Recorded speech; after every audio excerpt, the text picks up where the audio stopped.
Magandang araw mga kaubas. Natapos na po natin yung pag-pro ng aking tanim na ubas dito sa aming bakuran.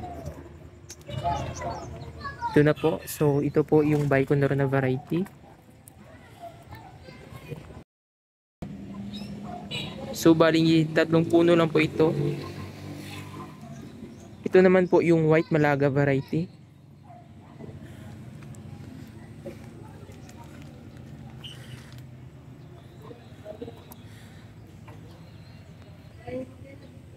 At dahil natapos na natin guys yung pag-pro ng ubas, so ito po yung cuttings na nakuha natin.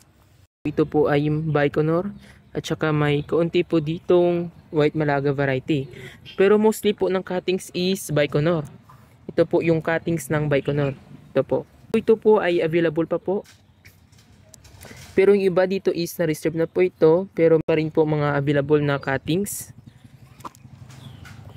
Ito po yung kanyang cuttings. So ito po ay 12 pieces. 60 each lang po ito at saka minimum of 12 pieces. And then yung mode of payment, ito po payment first.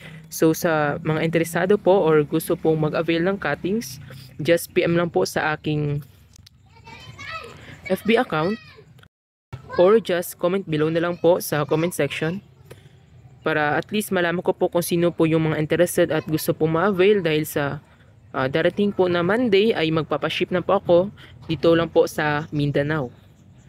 So PM lang po sa interested bumili ng cuttings.